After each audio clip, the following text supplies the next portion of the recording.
Empires don't fall because they're weak. They fall because they're strong. Every empire believes it's invincible when the money flows. Streets shine, markets roar, and everyone thinks they've cracked the secret of endless growth. Rome had its gold, Spain had its silver, Britain had its colonies. They all fell for the same illusion. Wealth equals safety. But here's the hidden truth most ignore. Empires don't collapse when they're poor. They collapse when they're still rich, but not rich enough to feed their own illusion. The real question isn't why empires fall.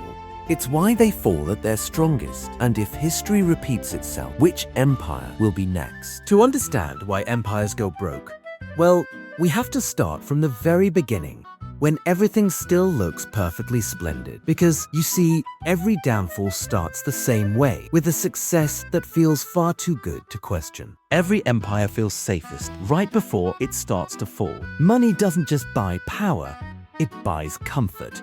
And comfort, my dear viewer, makes you believe you're quite untouchable. In the 2nd century AD, Rome was, indeed, the center of the world. Its coffers overflowed, its army stretched across continents, and its citizens lived like gods. To everyone watching, it looked like the peak of civilization, with wealth, order, and power on a scale humanity had never, ever seen. But beneath that glorious shine, something rather strange was happening. Something that would soon change everything for the worse. The coin still bore the emperor's face, but every year there was just a little less silver inside. The money looked the same, but it wasn't worth the same. Rome was quietly paying for its greatness by hollowing out its very own currency. And for a while, it worked wonderfully, didn't it? For a while, everything worked beautifully. Soldiers were paid, roads stretched across continents, the empire kept expanding, and on the surface, it looked like a flawless system, a win-win for everyone. But not really, because eventually, merchants stopped trusting the coins, and soldiers started demanding real silver instead of promises. That's when the illusion cracked. The richest empire in history suddenly couldn't afford itself, let alone the endless land it conquered. Rome believed it was untouchable. So did Spain, so did Britain, and maybe a few modern powers you can guess. And I'm not talking about the United States. No, never. Okay, enough with the chit-chat. Let's get back to the point. Every empire reaches a moment where strength stops being a shield and becomes a weight it can't carry forever. And here's the unsettling truth. The same warning signs are flashing again today. Nations are richer, safer, and more advanced than ever, yet drowning in debt, inflation, and overconfidence. Maybe collapse doesn't start with war or famine. Maybe it starts with the belief that things will always stay this good. Which brings us to the real question. If wealth and safety are illusions, what's the hidden cost of keeping them alive? Empires begin small, hungry, ambitious, terrified of being swallowed. So they grow. Not just for glory, but for survival, you see. Rome, for instance, conquered to protect Rome itself.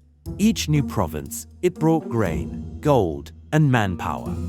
And for a while, expansion felt like the very source of strength. Every victory, well, it paid for the next one, didn't it? But expansion, my dears, always comes with a bill. Every mile you conquer, you must feed. Every province you rule, you must guard. Every border you stretch, you must hold, you see. And as the empire's borders grew from Britain all the way to Egypt, every mile of glory came with a mile of responsibility. Legions had to be stationed, of course, roads maintained, governors paid, rebellions crushed. Soon, the wealth coming in simply couldn't keep up with the costs bleeding out.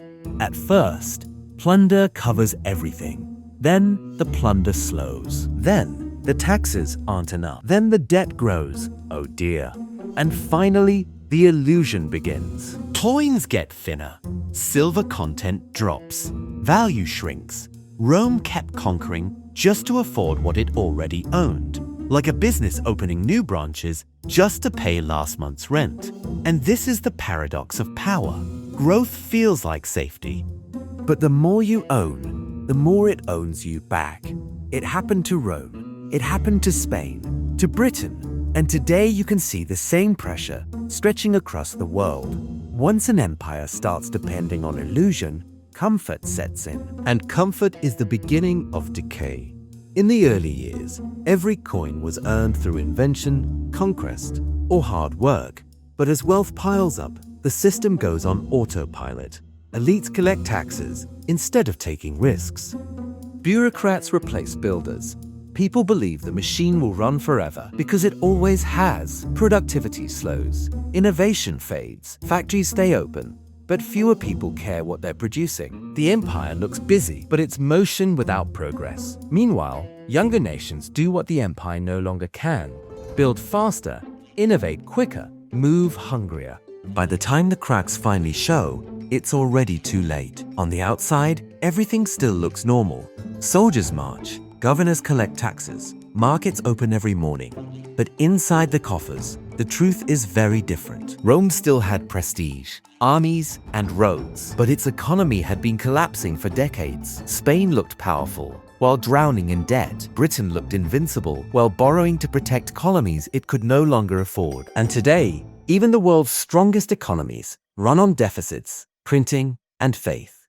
Then, the breaking point arrives. Soldiers demand pay, provinces can't be maintained, the currency loses credibility, merchants hesitate, then panic. The empire that looked unshakable becomes suddenly fragile, not because of invasion, but because its financial foundation has quietly disintegrated. Every coin minted, every loan extended, was just a bandage on a wound growing for decades. And when belief dies, the empire dies with it. Financial collapse comes first.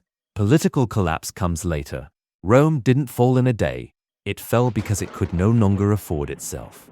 And history keeps whispering the same warning.